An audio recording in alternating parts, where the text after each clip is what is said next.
여러분, 그 코로나 사태가 장기화되면서 사회 구석구석 여러 가지 변화가 있었습니다.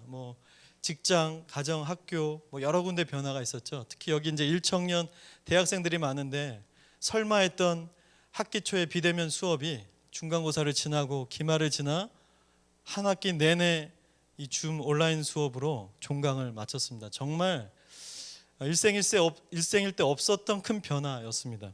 그런 여러 가지 변화들이 있었던 중에 또 하나가 교회에 대한 큰 이슈의 변화가 있었습니다. 최근 소그룹도 하지 말라는 그 정부 방침에 참 너무 상식도 없고 기준도 없고 교회 인기리는 밥도 먹지 말라는 말인가? 그럼 목사가 나가서 술 마시는 건 괜찮고 놀고 하는 건 괜찮고 참 여러 가지 기준이 없다는 생각 때문에 사실 좀 답답하고 화가 좀 나기도 했습니다. 그럼에도 불구하고 이러한 제한들이 늘어나면서 결국 교회와 크리스찬들의 역할과 책임은 어떤 것일까? 이런 걸 다시 한번 생각해 보게 된 거죠. 특히 우리 교회에서도 특히 청년부에 대한 여러 변화에 대한 논의들이 좀 많이 주어지고 있습니다. 우리 청년부 교육자들 또 지난주에는 담임 목사님과도 함께 어떻게 청년부를 돕는 변화의 사역을 일으켜갈 수 있을까? 뭔가를 좀 변화시켜보자. 그럼 뭘 할까? 복장부터 바꾸자. 그래서 제가 오늘 이렇게 입고 온 거예요. 사실은 양복 입고 이렇게 양쪽에서 왜 옷 확 잡아당기면 이거 딱 나오게 하는 거 있잖아요. 어렵더라고요. 그래서 그냥 입고 왔습니다. 어쨌든 복장이라도 입고 좀 한 걸음 여러분들 앞에 좀 나가는 것부터 시작하자. 다음엔 더 어떤 큰 변화를 줄까? 근데 가장 중요한 것은 청년 세대에 필요한 니즈를 채우는 그런 예배이고 그런 사역으로 전환하자는 것이 사실 우리의 모든 논의의 일관된 논의였습니다. 그러면서 여러분 오늘의 주제는 변화입니다. 변화. 여러분 그리스도인들에게 변화란 무엇일까요? 왜 변화가 우리에게 필요한 걸까요? 이 중에 어떤 분은 이렇게 얘기할 수도 있습니다. 전 이미 변화됐는데요. 그렇게 생각할 수도 있고 오해일 수도 있죠. 왜냐하면 변화란 우리 모두에게 필요한 것이기 때문에 그렇습니다. 변화라는 명확한 시작이 되어야 하고 계속해서 그 변화는 우리 가운데 일어나야 하는 것이 크리스찬의 삶의 변화입니다. 여러분 한번 생각해 보십시오. 교회가 점점 예배할 수 있는 공간과 기회와 모임과 시스템은 제한을 받습니다. 이런 상황 속에서 여러분들의 신앙은 그럴수록 더 불타오르던가요? 더 함께 모여서 서로의 신앙과 삶을 격려하고 성경적 가치의 시각의 관점을 누릴 수 있는 시간들이 점점 제한되어져 가는데 소모임도 하지 말라는 이 정부의 위축된 방향이 오는데 여러분들의 신앙은 오히려 반대로 활활 타오르던가요? 통계적으로 이미 한국 교회는 코로나 사태를 겪으면서 정말 많은 사람들이 이미 신앙에서 이탈하고 있다라고 하는 통계가 나오고 있습니다. 앞으로 얼마나 장기화될지 모르는 이런 상황 속에서 어쩌면 시대적 변화와 도전은 많은 크리스찬들에게 오히려 하나님과 멀어질 수 있는 그런 상황으로 우리를 몰고 갈 수 있다고 하는 거예요. 중요한 것은 시대가 얼마나 어려운가, 시대가 얼마나 살만한가와 상관없이 우리의 삶이 정말 그리스도인으로서 분명하게 주님을 우리의 삶이 향하고 있는가, 이렇게 좀 질문해 보는 거라고 생각이 됩니다. 다만 지금 일어나고 있는 이 여러 현상들이 그렇지 않다고 하는 현실의 지표를 우리에게 보여주고 있는 거죠.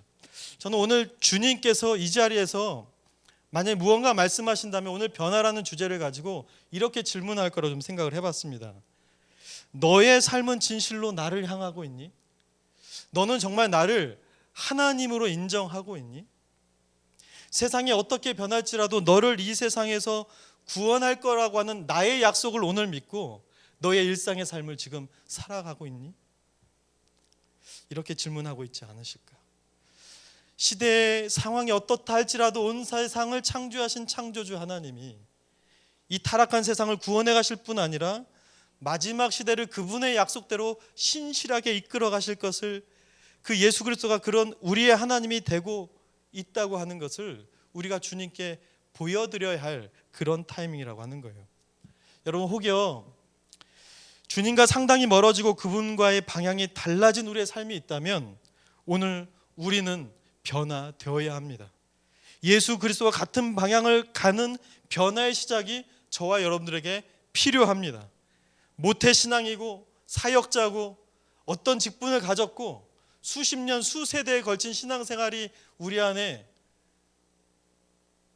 재산처럼 자랑할 수 있는 어떤 것이 될 수 있을지는 모르겠지만, 그럼에도 불구하고 오늘 저와 여러분들은 예수 그리스도로 말미암은 변화의 시작과 과정이 저와 여러분들의 삶을 채워가야 한다는 겁니다. 오늘 이 변화의 도전이 여러분의 삶의 현재를 오직 예수 그리스도께 초점 맞추는 시간이 될 수 있기를 주님의 이름으로 축복합니다. 오늘 본문은 한 사람의 분명한 회심과 변화가 무엇인지를 우리에게 가르쳐주는 말씀입니다. 바로 삭개오에 대한 이야기인데요. 여러분 주일학교 때나 많이 들었을 법한 이 삭개오에 대한 이야기입니다. 간단하게 이 말씀을 좀 설명을 하자면, 오늘 2절에 삭개오에 대한 설명이 딱 두 가지가 나옵니다. 그는 세리장이고 부자라. 이 말을 좀 다르게 얘기하면요, 그는 권력자고 성공한 사람이다, 이렇게 말할 수가 있습니다. 여러분 삭개오는요, 우리가 알다시피 유대인이기 때문에 사실 이 로마가 지배하고 있던 시대에 부와 권력을 스스로 창출할 수 있는 사람이 아니죠. 그럼 우리가 뭐라 할 수 있을까요? 삭개오가 로마 권력에 빌붙어 사는 사람이라는 거죠. 실제로 로마 정권으로부터 위임받은 권력을 가지고 삭개오는 유대인들에게 세금을 걷습니다. 그리고 로마 정부에게 바칠 것을 바치고 나서 그 다음부터는 자신의 부를 창출하기 위한 세금을 걷어냈던 것이죠. 타민족도 아니고 유대인이 유대인에게. 그래서 그는 부와 권력으로 살 수는 있었지만 유대 민족에게 전혀 민족적 동정심이나 공감대를 얻지 못했던 사람이었습니다. 그의 부와 권력의 사람들이 머리를 숙일 수는 있었을지언정 민족으로부터 왕따당한 그 공허와 외로움은 사실 이 삭개오에게 가득 차 있었던 것이죠. 그랬던 그때에 메시아라고 부름받고 있던, 호칭받고 인기가 절정에 있었던 예수님이라는 분이 이 여리고를 지나간다는 사실을 듣게 된 겁니다. 그때 여리고에 지나가는 예수님을 보기 위해서 삭개오가 예수님께로 나아가죠.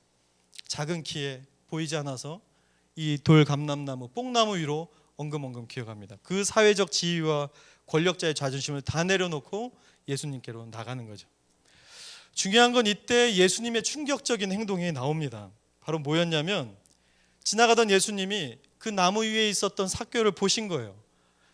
시선을 주시고 관심을 주셨을 뿐 아니라 그의 이름을 부르고 결국 내가 오늘 너의 집에 유숙하겠다, 이렇게 말씀하십니다. 여러분, 이 시대에 유숙한다는 말은 정말 깊은 친구가 된다는 말이에요. 근데 왜 이것이 유대인들에게 충격이 되었을까요? 유대인들의 가장 강력한 갈망은 한 가지였습니다. 로마의 지배로부터 벗어나는 해방을 얻는 거였습니다. 따라서 로마라고 하는 이 강력한 나라를 깨부실 더 큰 권력이 필요했고, 이 초자연적인 일들을 하셨던 예수님이 그들에게는 이 로마 정권을 무너뜨리고 자신들의 해방을 주실 그런 분이라고 믿고 유대인들은 따라왔던 거거든요. 그런데 그 로마와 함께 멸망당해야 할 그 세리장, 그 세리, 이 죄인들, 로마와 같은 덩어리의 이 악의 세력을 예수님이 오늘 찾아가신 거죠. 그리고 같이 주무신 거예요. 그래서 유대인들은 허겁한 거죠. 예수님에 대한 저항감이 오늘 말씀에도 나오기 시작했습니다. 중요한 것은 이 예수님을 삭개오가 영접합니다. 그리고 그 영접한 삭개오에 오늘 예수님이 중요한 선언을 하시죠. 이 집에 오늘 하나님의 구원이 임하였도다.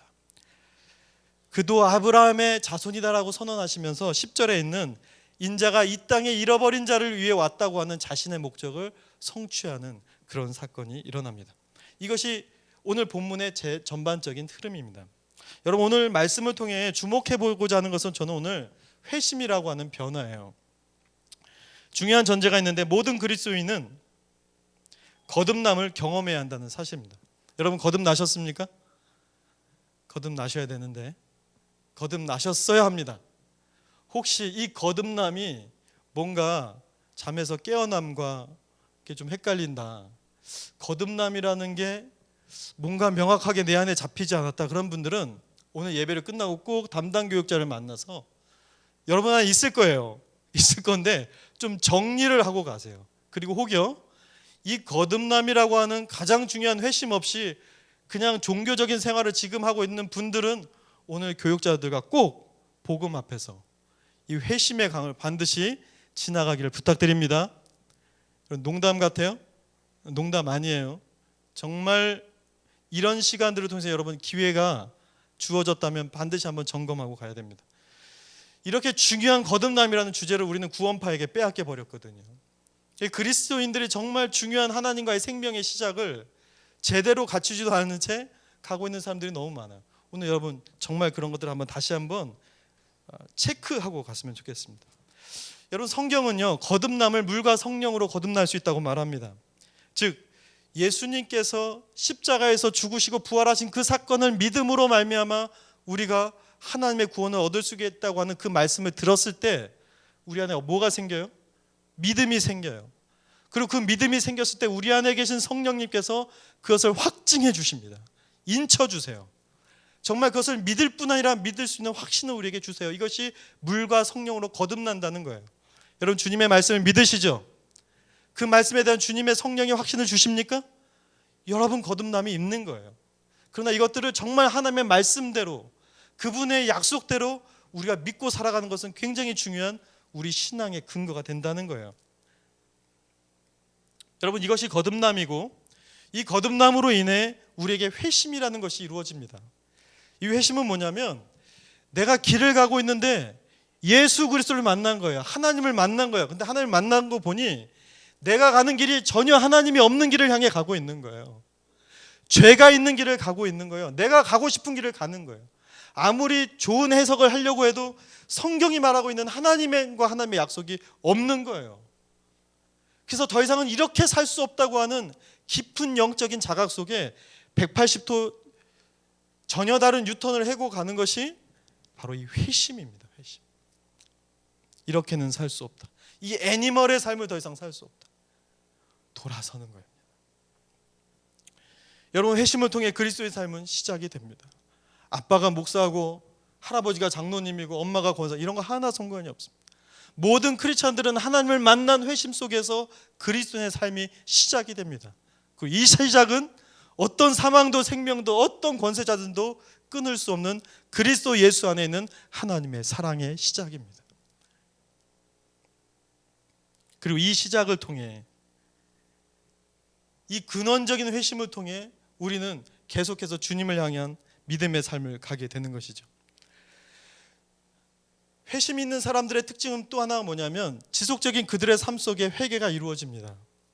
하나님을 만나면 만날수록 그분 앞에서 나의 연약함들이 하나님 앞에 회개되어지는 거예요. 지속적인 회개를 통해서 내가 처음 경험했던 그 구원의 은혜가 시간이 지나도 사라지지 않고 사들어지지 않고 지난 추억으로 끝나지 않고 오늘 내가 누구이고 내가 누구의 부르심을 받았는지를 기억하게 하는 것이 바로 크리스찬의 삶에 있는 회개라고 하는 거예요. 따라서 회심은 그리스도인의 변화와 성장에 매우 중요한 것입니다. 근원적인 회심과 지속적인 회개를 통해 주님을 닮아가고 주님과 같은 방향의 삶, 유턴한 삶, 돌아선 삶을 계속해서 갈 수 있는 동력이 바로 회심한 크리스찬의 삶 속에 일어난다는 거예요. 초대교회 역사를 보면요, 한 사람이 세례를 받고 교회 일원이 되기까지 삶의 철저한 검증과 변화를 충분히 확인하는 시간이 여러분 얼마나 걸렸는지 아십니까? 3년에서 7년이 걸렸습니다. 내가 복음을 듣고 예수님을 믿기로 작정한 거예요. 그런데 세례를 받고 교회 멤버가 되기까지의 검증의 시간이 3년에서 7년이 걸렸다는 거예요. 요즘 우리 교회 제가 최근에도 세례 문답했는데 4주 합니다. 4주. 여러분 3년 걸리고 7년 걸리면 세례 받으시겠어요? 그 긴 시간 동안 그가 정말 믿는다고 하는 그 믿음이 얼마나 진정성 있는 믿음이었는지를 거듭거듭 확인했던 것이 초대교회의 모습이었어요. 초대교회의 이 부흥의 원동력을 우리가 사도행전에서 보게 될 때 그 부흥의 원동력은 무엇이었을까? 결코 복음을 말로 전한 것이 아니라는 것입니다. 그들이 믿었던 신앙의 고백을 철저히 삶의 영역으로 살아냈던 진실한 믿음에 있었고, 이 로마인들과 유대인들, 히랍의 철학자들, 수많은 우상 숭배했던 사람들의 마음, 그 단단했던 마음을 녹아내렸던 것 역시 정말 그리스도를 진실하게 믿었던 초대교회 성도들의 삶 속에 있었던 삶의 능력 때문이었다는 거예요.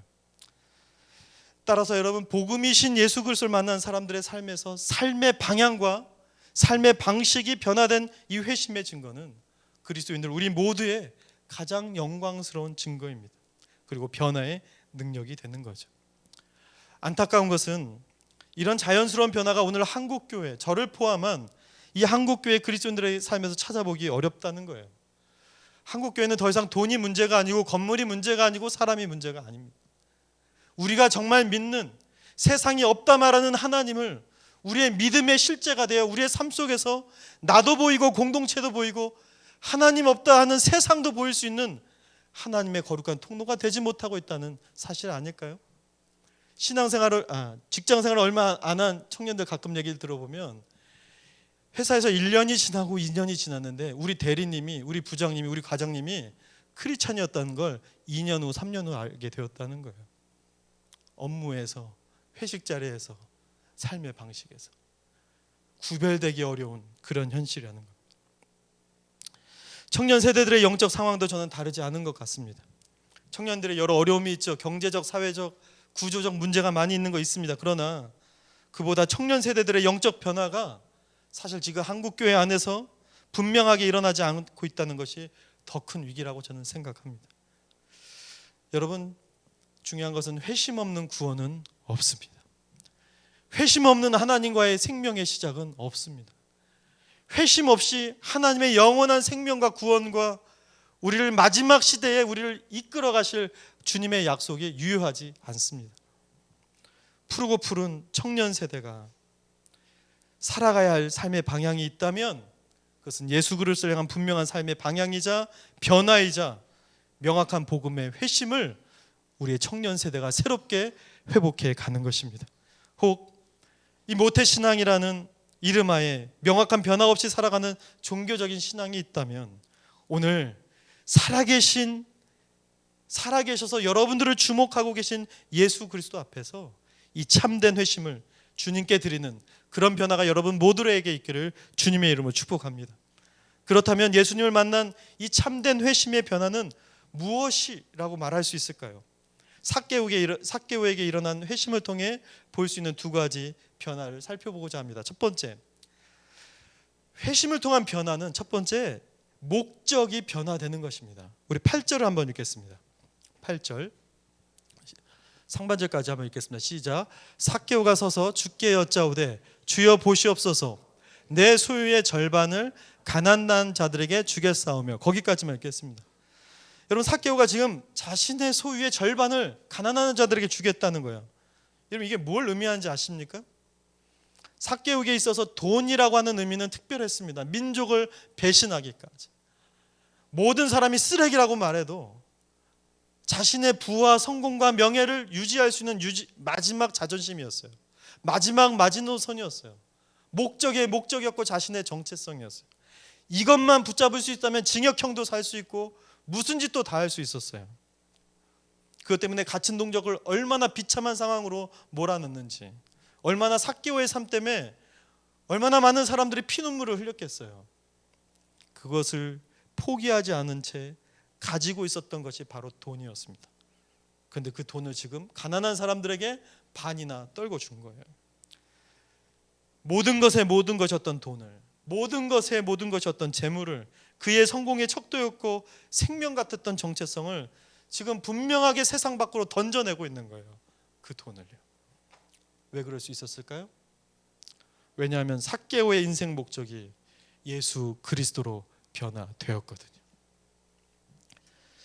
요즘 주변에서 보게 되는 우울과 슬픔에 빠진 청년들이 하는 이야기가 많이 있는데 세 가지 정도로 정리가 됩니다. 첫째, 헤어졌어요.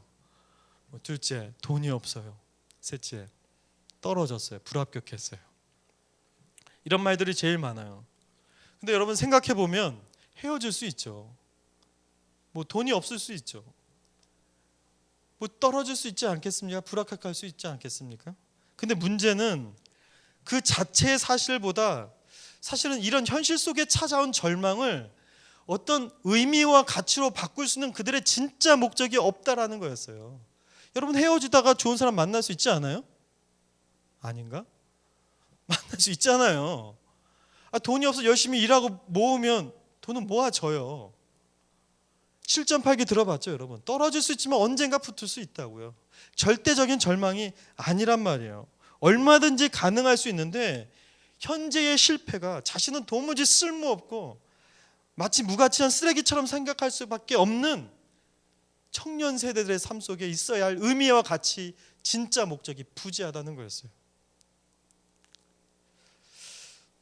내 자신이 보이지 않는 목적 없는 삶을 세상의 흐름 때문에 살아야 하고, 삶의 의미와 목적을 찾고 싶어도 찾을 힘도, 찾는 방법도, 찾는 능력도 없이 무기력하게 살아가는 삶이 정말 가득합니다.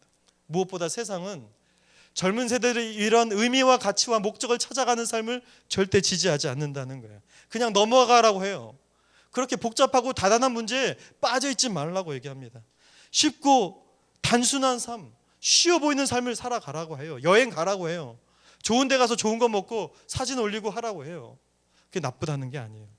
중요한 건 그런 걸 아무리 하고 해도 결국 우리 인생의 원점으로 다시 돌아오면 절대 해결되지 않은 그 근원적인 문제가 우리를 여전히 기다리고 있다는 현타가 우리에게 온다고 하는 것이죠. 얼마 전에 어떤 목사님이 그런 이야기를 나눠줬어요. 저도 좋아하는 노래인데 그 목사님이 이 노래 가사 얘기를 하더라고요. 여러분, 그대여 아무 걱정하지 마라, 이 노래 아시죠? 좋아하시죠? 다음에 한번 제가 불러볼게요. 다음에. 근데 이 가사를 보면 이래요, 여러분. 우리 함께 노래합시다. 그대 아픈 기억들 모두 그대여 그대 가슴에 깊이 묻어버리고, 지나간 것은 지나간 대로 그런 의미가 있죠. 떠난 이에게 노래하세요. 후회 없이 사랑했노라고 말해요. 도대체 무슨 말이에요? 나는 이 좋았던 노래에 이렇게 형편없는 가사가 있었던지 이번에 알았어요. 의미를 찾을 수 없는 슬픔을 이 시대는 중요하게 생각하지 않는 것 같아요. 그냥 덮고 잊으라고 해요. 삶에 지나간 어려움이 있는데, 이미 찾아온 슬픔이 있는데 그 의미를 찾지 말고 그냥 잊고 노래하세요. 다시 원점으로 갈 수밖에 없는데 2절은 더 심해요. 그냥 자기 탓으로 돌려버리래요. 지나간 것은 그냥 지나간 의미로 끝내래요. 여러분, 저는 더 이상 이 가사로 부르고 싶은 노래가 안 됐습니다. 이제는 이 노래 안 부를 거예요. 불러도 개사를 할 거예요. 개사를 해서 한번 불러볼게요. 여러분, 어떻게 우리는 의미 있는 삶, 목적 있는 삶을 살아갈 수 있을까요? 여러분, 정말 그리스도인의 삶을 살기 원하십니까? 정말 원하세요? 그렇다면 우리는 하나님이 빚어가는 인생임을 우리가 먼저 소망할 수 있어야 됩니다. 나의 인생은 나의 어떤 노력으로 살아가는 것이 아니라, 좋은 환경에서 살면 자연적으로 빚어져 가는 삶이 아니라, 내 삶의 환경과 출발점이 어떠하더라도 내가 하나님 손에 올려졌기 때문에 그분의 손 안에서 빚어가는 인생인 것을 소망할 수 있어야 한다는 사실이에요. 아멘이세요? 하나님 우리의 창조자일 뿐 아니라 저와 여러분들을 빚어가시는 분이에요. 지금의 청년 세대들에게 해결되지 않은 수많은 문제들이 있어요. 실타래같이 엮여져 있어요. 가정 문제, 진로 문제, 정체성 문제, 끝없는 우리의 삶에 죄로 인한 파괴된 문제들이 우리의 삶에 넘쳐나요. 그러나 괜찮아요. 오늘 우리가 예비하는 의미가 그런 거예요. 미완의 청년들의 삶, 아픔과 눈물로 얼룩된 삶, 무의미한 삶, 메마른 삶.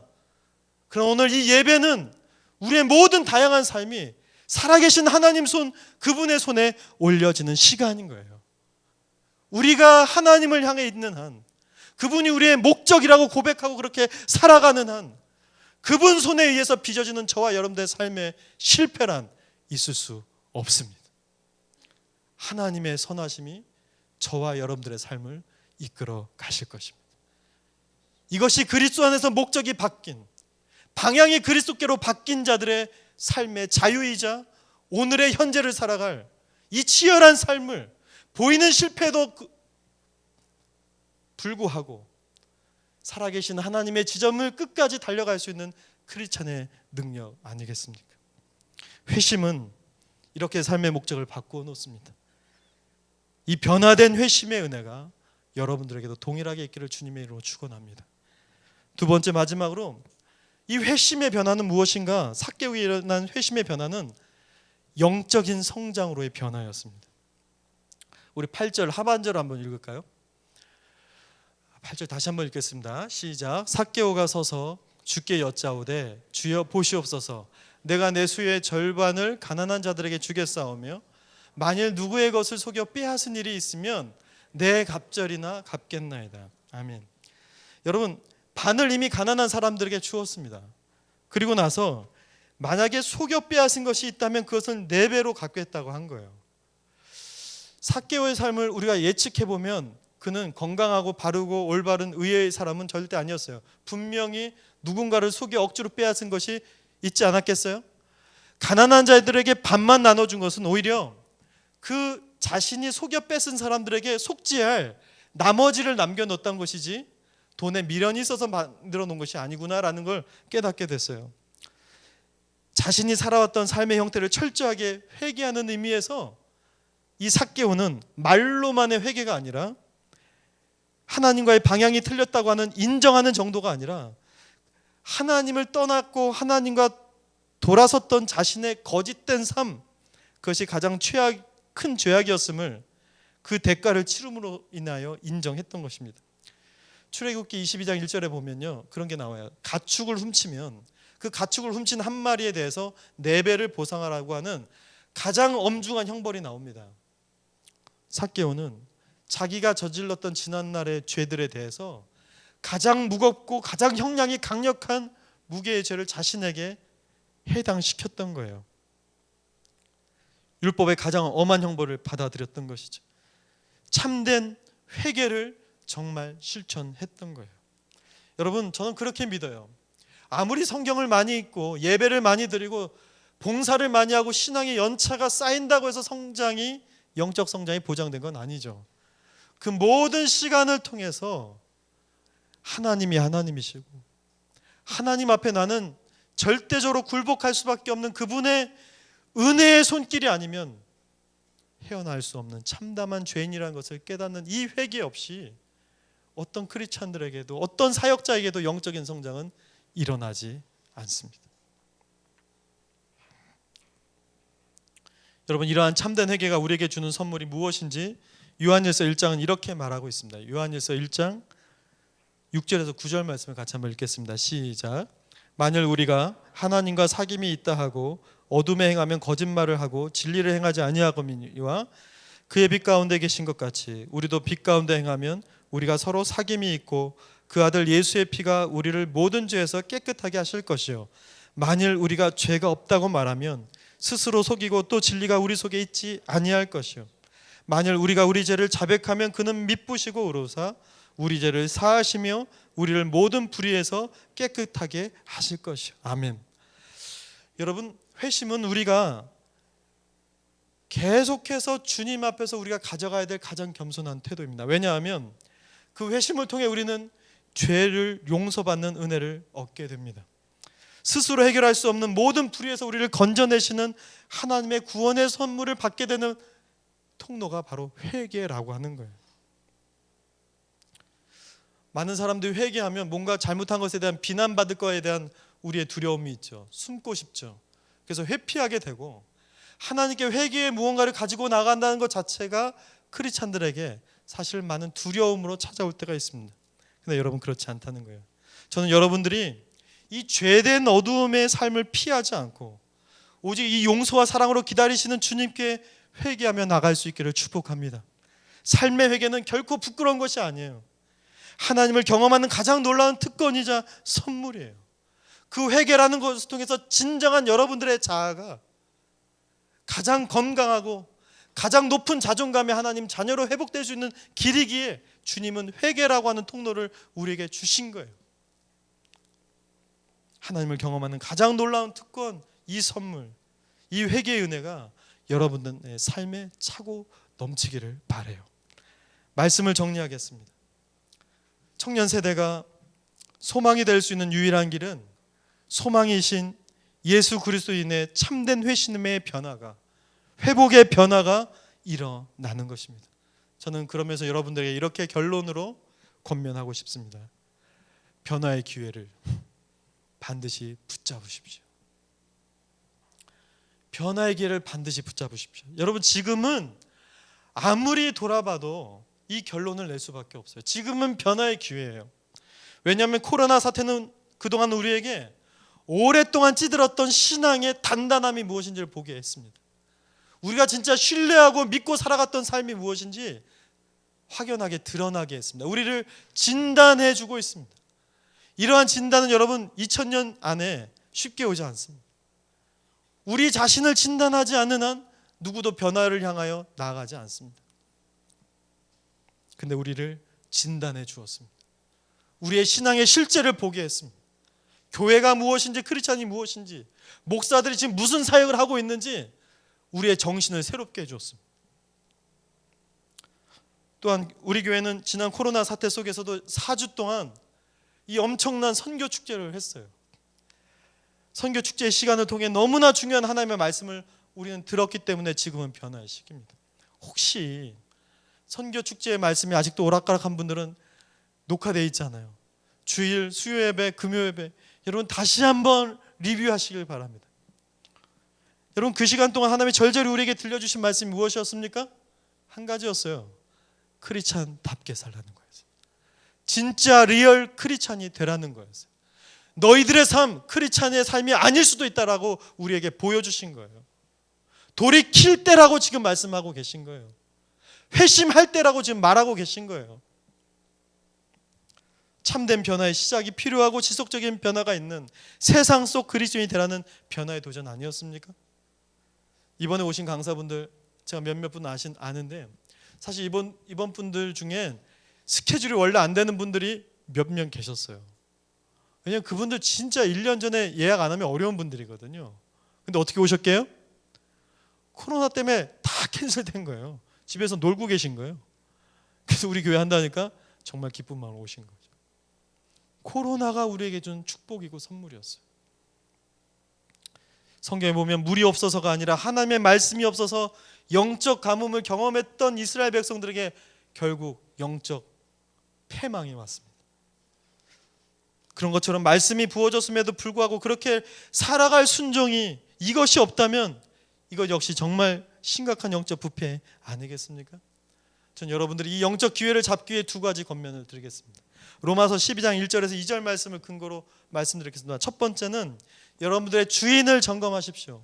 로마서 12장 1절에 보면 너희의 몸을 하나님이 기뻐하시는 거룩한 산제사로 드리라.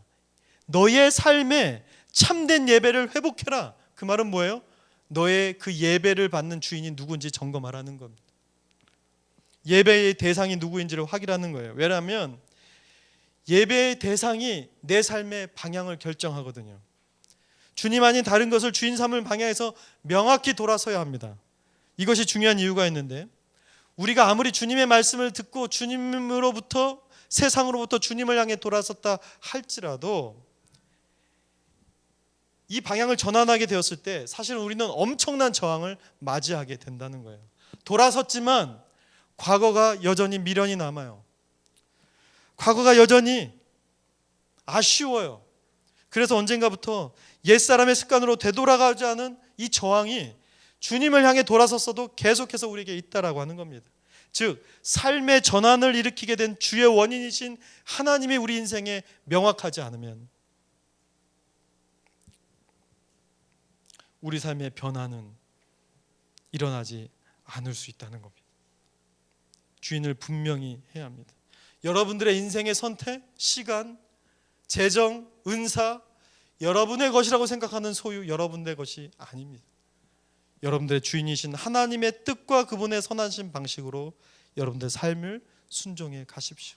이것이 변화의 기회를 잡기 위한 첫 번째입니다. 마지막으로 두 번째, 변화의 기회를 붙잡기 위해 여러분들의 삶의 문화를 다시 한번 재구성하십시오. 2절 3절에 보면 변화를 받아 이 세대를 본받지 말라고 얘기합니다. 이 세대를 본받지 말라. 근데 우리의 삶을 진단해 보면 이 세대를 본받고 있는 것들이 너무 많이 있죠. 문화는 언제나 우리의 삶을 지배합니다. 의식과 무의식 속에 우리의 깊은 부분을 지배해요. 대중매체가 주는 것만큼 저는 또 하나의 시간이 필요하다고 생각합니다. 하나님의 시각과 관점이 여러분들의 삶에 들어오도록 여러분들의 삶의 환경을 새롭게 디자인할 필요가 있다는 거예요. 그렇지 않으면 변화는 요원해집니다. 일어나지 않을 뿐 아니라 우리의 방향이 또 틀어질 수가 있다는 겁니다. 최근에 제가 중독인 한 형제를 코칭하게 되었습니다. 사실은 중독은 저의 전문 영역이 아니에요. 상담을 연결시켜 주려고 한번 만났을 뿐인데 만났다가 하나님이 제 안에 도울 수 있을 것 같은 마음을 부어주셨어요. 그래서 형제와 4주간의 코칭 여정을 가기로 시작했습니다. 이 형제가 중독에 빠지는 것은 한 가지였어요. 관계 문제였는데 관계에 대한 욕구가 스트레스로 변하면서 엄청난 분노와 불안과 두려움으로 어쩔 줄을 모르는 거예요. 그때마다 선택한 게 음란물이었어요. 근데 그 시간이 너무 오래되었던 거죠. 그래서 그 친구랑 그렇게 얘기했습니다. 그 불안과 분노가 우리의 삶을 붙잡으려고 할 때, 그때 그 음란물을 우리의 삶에 넣지 말고 찬양을 틀자. 로마서 1장을 읽어가자. 거기에 있는 텍스트를 적어보자. 그리고 기도해보자. 4주간 지나가면서 얼마나 치열한 영적 싸움이 있었는지 몰랐습니다. 되는 것 같다가 무너지고 되는 것 같다 무너지고 되는 것 같다 무너지고. 근데 4주가 지나면서 이 형제 안에 새로운 변화가 일어나기 시작했어요. 눈빛이 달라지기 시작했어요. 이후에 한 달 동안 더 큰 여정을 갔는데, 더 긴 여정을 갔는데 정말 하나님이 이 형제를 붙들어 가셨어요. 지금 군대 가 있는데 사실 지난주에 그 여친한테 전화가 왔어요. 목사님, 이 형제 정말 잘 지내고 있어요. 감사합니다. 저는 그 형제가 완벽하게 회복됐다고 생각하지는 않습니다. 그러나 그 형제가 예수 그리스도를 향하여 그의 삶의 방향을 그분께로 향하고 있는 한, 그분을 그 인생의 목적으로 삼고 있는 한, 그래서 그 형제의 삶에 하나님과 하나님 자신을 알아갈 수 있는 하나님의 가치를 인풋하는 한 적어도 그렇게 쉽게 세상의 방향과 세상의 흐름에 묻혀가지 않을 거라고 저는 믿습니다. 여러분 믿으세요? 저는 그래서 여기저기 성경 있는 그룹들이 막 일어났으면 좋겠어요. 더 이상 이렇게는 살 수 없다. 좀 교역자들에게 막 매달리면서 어떻게 이 크리스천 라이프를 컨설팅 좀 해주세요. 좀 그리스도인의 삶 어떻게 사는 거예요? 막 이렇게 좀 매달리고 요청하고 막 귀찮게 굴었으면 좋겠어요. 여기저기 기도하지 않으면 살 수 없다고 하는 그런 사람들의 온라인 기도 모임이라도 막 모여졌으면 좋겠습니다. 변화를 향한 주님의 도전 앞에 변화의 기회를 붙잡고 변화의 길을 가는 그런 성령의 분위기가 우리 123청 모든 지체들의 삶 속에 일어나기를 축복합니다. 여러분 그렇게 하실 수 있습니다. 왜냐하면 주님께서 이미 여러분 안에 새로운 변화를 시작하셨기 때문입니다. 하나님을 주인으로 삼고 그분을 목적으로 삼아 청년 그리스도인의 정체성을 세워가는 변화의 사람들이 될 수 있기를 주님의 이름으로 축복합니다.